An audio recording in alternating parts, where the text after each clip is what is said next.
وقتاییه که خیلی دوست دارید، بهش اعتماد 100% دارید و یه رابطه خیلی خوب و باهاش تشکیل دادید و دارید میبرید جلو و وقتی یه اشتباه خیلی بزرگی میکنه به اسم خیانت نمیدونید بعد چیکار کنید. بعد ببخشیدش، بهش فرصت بدید، اینکه بعد ازش بگذرید. و بدتر از همه موقعی که این آدم روبروتون میاد عوض اینکه درکتون کنه، بهتون رسیدگی کنه و اشتباهشو به طور کامل گردن بگیره و قبول کنه، شروع میکنه باهاتون بازی روانی کردن و انقدر این بازی رو ادامه میده که شما به خودتون شک میکنید، به عقل و منطقتون شک میکنید اینکه اصلا کارش خیانت بوده یا نه، یا نکنه من دارم زیادی بزرگش میکنم و اشتباه میکنم.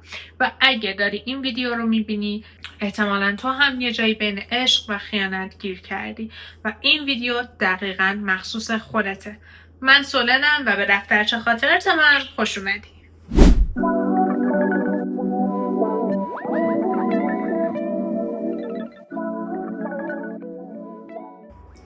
اول از همه باید بهتون بگم که هم برای شما و هم برای خودم خیلی خیلی متاسفم که مجبور شدیم همچین تجربه ای داشته باشیم و این احساسات رو تجربه کنیم. و همونطور که میدونید اینجا جاییه که پشت هر ویدیو یه تجربه شخصی هستش، پس مطمئن باشید که قطعا درکتون میکنم و با هم دیگه همدردیم. و اینجا یه جای امنه برای شما، برای اینکه قضاوت نشید و کامل بتونید ذهنتون رو باز بکنید.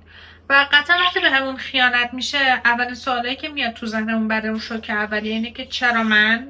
مگه چی کم گذاشتم؟ مگه چی کار کردم؟ چرا این اتفاق افتاد؟ و طرف مقابلمون هم قطعا میره تو فاز توجیه کردن، انکار کردن و شما رو مقصر جلوه دادن. و اگه این اتفاق بیفته باید خیلی خیلی و بیشتر از همیشه آگاه باشی و حواستون به خودتون باشه. اول از همه بهتون بگم که خیانت این نیستش که مچ پارتنرتون رو در حین رابطه جنسی با یکی دیگه بگیرید یا بفهمید که یه رابطه عاطفی طولانی داشته. تعریف خیانت میتونه خیلی متفاوت باشه برای هر کسی و مهمترینش وقتیه که اعتماد بین دو طرف شکسته شده و اون مرزها و اون قولها و قرارهایی که با همدیگه گذاشته بودن از بین رفته و یکی دیگه یه کاری کرده و از طرف مقابلش پنهون کرده، دروغ گفته و تهمت زده. پس صرفا این جمله که میان میگن من خیانت نکردم و تو ذهن خیلی ها برای توجیه کارشون اینه که من که رابطه جنسی نداشتم پس خیانت نکردم، این کاملا اشتباهه. و خیانت یک اشتباه نیست، یک انتخاب کاملا آگاهانه است، انتخابی که میتونه بارها و بارها اتفاق بیفته. و خیلی اوقات پیش میادش که طرف مقابل داشته در حین انجام خیانت بوده و داشته اون کار رو انجام میداده ولی شما متوجهش میشید و مدرک کافی برای اثبات اینکه آقا تو این کارو کردی ندارید. تا یه جاییشو فهمیدید ولی مدرک کافی ندارید. اینجا طرف میاد میگه که من قصدشو داشتم ولی انجامش ندادم به طور کامل. و چون تو مدرک کافی نداشتی نمیتونی ثابت کنی که بابا اگه میتونستی، اگه من مچتو نمیگرفتم تو تا تهش هم پیش میرفتی. باید بگم که مهم نیستش که اون کار انجام شده یا نشده، مهم قصد و نیت طرفه. این که میخواسته به شما دروغ بگه، این که میخواسته در نبود شما و خیلی زیرکی یه کاری انجام بده و قول و قرارهاتون رو زیر پا بذاره و میخواسته که خیانت کنه. حالا چه انجام شده اون خیانته، چه نتونسته و مچش گرفته شده، مهم قصد و نیته. مثل این میمونه که یکی آماده بشه، نقشه بچینه، پلن بچینه، بره خونه مردم برای دزدی و اینکه دزدی کنه ولی وسط راه پلیس بیاد بگیرتش و چون دستگیر شده و لو رفته نتونسته کارشو به سرانجام برسونه و دزدی رو انجام بده و بگه من که نتونستم، لو رفتم پس من دزد نیستم. نه، مهم قصد و نیت اون آدم است و شما باید بدونید که قصد و نیت اون آدم چی بوده، نه اینکه حالا صرفا تونسته اون کار انجام بده یا نه. بدترین کاری که یک آدم میتونه باهاتون بکنه بعد خیانت و عکس العملی که میتونه داشته باشه بازی روانی با شماست. این که تقصیر رو از روی خودش برداره، بار گناه ها از روی خودش برداره و بندازه روی شما و جوری همه چیز رو بچرخونه که انگار مقصر این خیانت و مقصر به هم خوردن رابطه شما بودید، یا بیاد همه خوبی های رابطه رو به چشتون بیاره. من این کار کردم، اینجوری بودم، پس که من این همه خوب بودم حالا یه خیانتی کردم دیگه، یه اشتباه کوچیکی کردم، تو باید ببخشی و روتون فشار بیاره، دائما فشار بیاره که باید منو ببخشی و اینجوری اشتباه خودش رو کوچیک جلوه بده و بیاد درد و ناراحتی و تمام شکستایی که باعث شده شما تحمل کنید و ناچیز نشون بده و اینجوری باشه که حالا چیزی نشده که یه خیانت بوده دیگه کردم ولی تو باید ببخشی، چون رابطمون خیلی خوب بود، چون من دوستت داشتم، چون من این کار رو برات کردم. و عملا داره شما و احساساتتون رو نادیده میگیره و نه تنها شما براش مهم نیستید، بلکه اصلا این آدم پشیمون هم نیست، صرفا میخواد که اون بار گناه و عذاب وجدان و شرم رو از روی خودش برداره. و اینجور آدم ها امکان داره یه بخشی رو گردن بگیرن و بگن که اوکی باشه، من اشتباه کردم، اسم خیانتم روش نمیذارم. و اینجورن که آره من اشتباه کردم، ولی همیشه معذرت خواهیاشون با یه ولی ادامه داره. ولی تو هم این کار کردی، تو هم دروغ گفتی، تو هم فلان، اون روز اون کار کردی. و بیان اشتباهات شما رو بزرگ جلوه بدن که برابری کنه با خیانتی که کردن، که اینجور باشن که تو هم آدم بده‌ای، که من خیانت کردم، تو هم آدم خوبی توی رابطه نبودی. که به این تکنیک میگن تکنیک گسلایتینگ، که راجبش زیاد توضیح دادیم. و اینجوریه که میان واقعیت رو تحریف میکنن، ذهنتون رو دستکاری میکنن و در حدی میتونه این تکنیک قوی باشه که شما با خودتون شک کنید، به عقل و منطق خودتون شک کنید، که از خودتون سوال بپرسید آیا واقعا این کارش خیانت بوده؟ نکنه منم آدم بدی بودم، نکنه تقصیر منم بوده؟ و اینجا باید خیلی حواستون باشه. و امکان داره که اطرافیان اون آدم بیان بهتون بگن که آره فلانی آدم خوبی بوده، ذات خوبی داشت، درسته این کار کرد ولی ذاتش خوب بودش. و این دقیقاً کاری که آدم‌های اطراف میکنن برای اینکه بخوام بیان واقعیت رو کمتر دردناک جلوه بدن.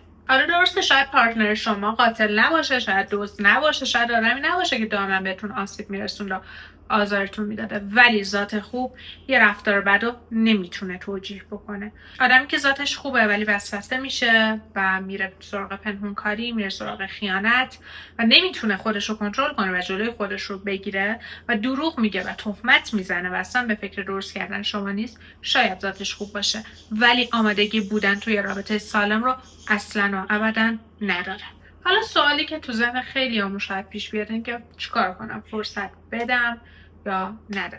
یادتون باشه فرصت واقعی وقتی معنا پیدا میکنه که طرف مقابل فهمیده باشه اشتباه کرده، به طور کامل بدون هیچ ولی و اما و اگر، و بدونه که چه آسیبی به طرف مقابلش زده، متوجه این شده باشه و برنامه داشته باشه برای اینکه بخواد درستش بکنه. نه کسی که فقط چون لو رفته میگه که من اشتباه کردم و فقط برای اینکه از اون حس عذاب وجدانه بخواد رهایی پیدا کنه بیاد بگه که من درست میشم، بهم یه فرصت بده، بدون اینکه برنامه‌ای داشته باشه.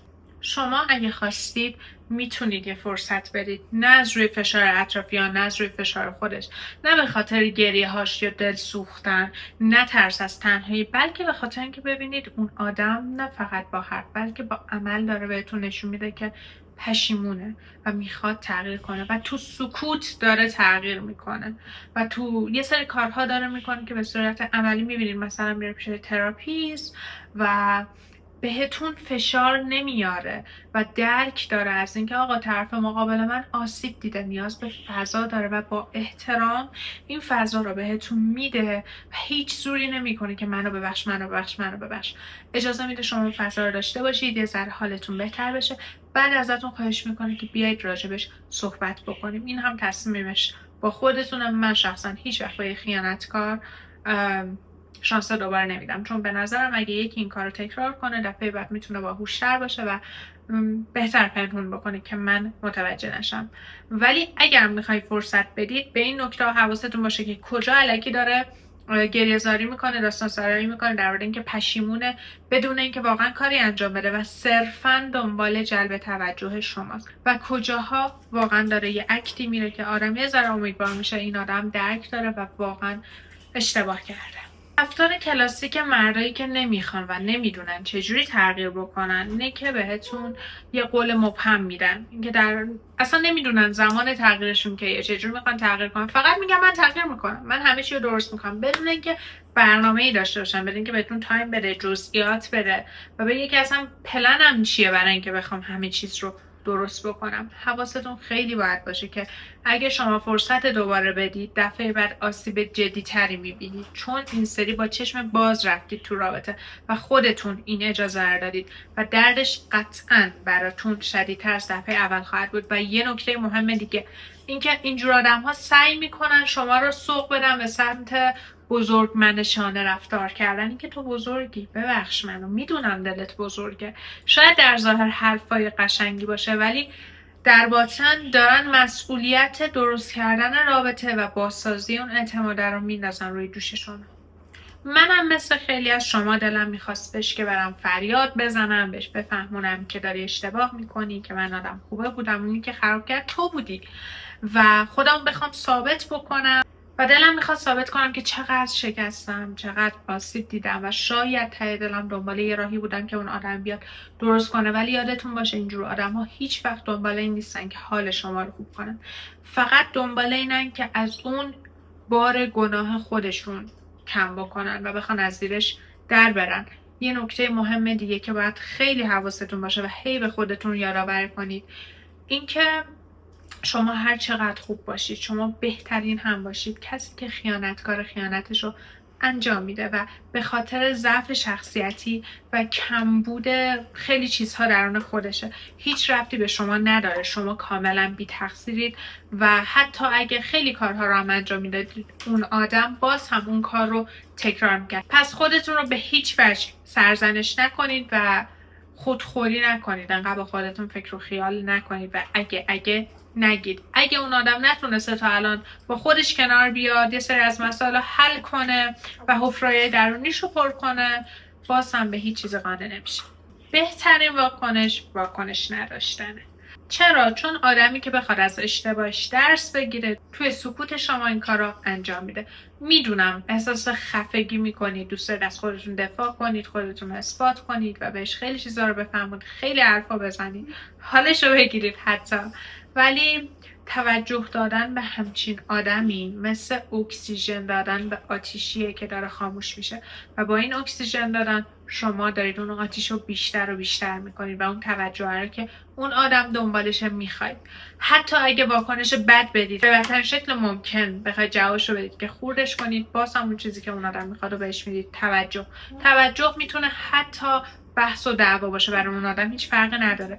اون آدم دنبال واکنش از سمت شماست و نگران این که شما رو آدم بده جلوه بده پیش دیگران اصلا نباشید. آدمی که شما رو باور داره برای اثبات خوبی شما به مدرک نیازی نداره و نیاز نیستش که واسه اثبات خودتون به یه سری آدم‌های بی‌ارزش از خودتون بخواید دفاع کنید. ولی اگه میخواید صحبت کنید، اگه به نظرتون نیاز این کار رو انجام بدید ولی کاملا منطقی و خونسردانه و اینجوری نباشه که بخواید درگیری ایجاد بکنید و بدونید که جواب ندادن از روی ضعیف بودن یا ناتوان بودن نیست، اتفاقا از روی قوی بودنه. یعنی آدم روبروتون اصلا ارزش درگیری و انرژی گذاشتن نداره براتون و با هر حرفتون بهش خوراک مغزش رو میدید و ثابت میکنید که هنوز یه چیزی بینمون هست. عوض اینکه انرژیتون رو بخواید بذارید روی این که برم بحث کنم، دعوا کنم، انتقام بگیرم، انرژیتون رو بذارید رو خودتون.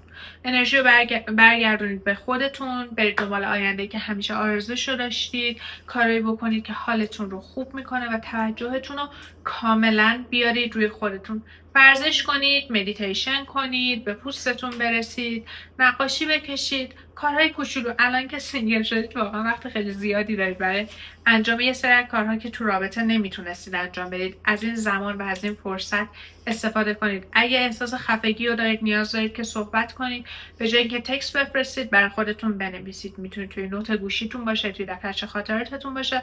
یه چیز خیلی مهم که میتونه بهتون کمک کنه، به نظرم از چت جی پی تی کمک بگیرید و باهاش صحبت کنید. حداقل تخلیه میشید، نذارید اینا داخل خودتون بمونه.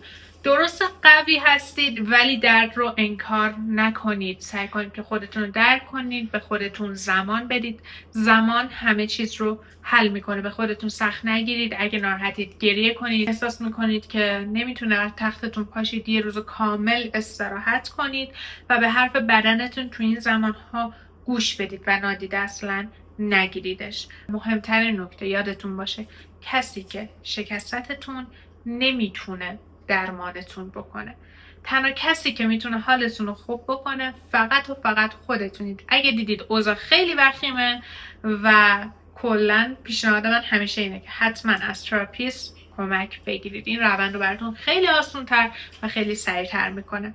امیدوارم که این ویدیو حتی شده یه کوچولو کمکتون کنه. از تجربیاتتون بهم بگید، اینکه چجوری از این زمان رد شدید، چه نوع خیانتی رو تجربه کردید، رفتار پارتنرتون چجوری بود، دوست داشتید کامنت بذارید برام. سیو، شیر، لایک یادتون نره و اگه دوست دارید که کنار من به بهترین ورژن خودتون تبدیل بشید حتما سابسکرایب کنید. توی اینستاگرام و تیک تاک هم همراه هم باشید، اونجا یه خورده به هم دیگه نزدیک تریم. دوستتون دارم. خدافظ.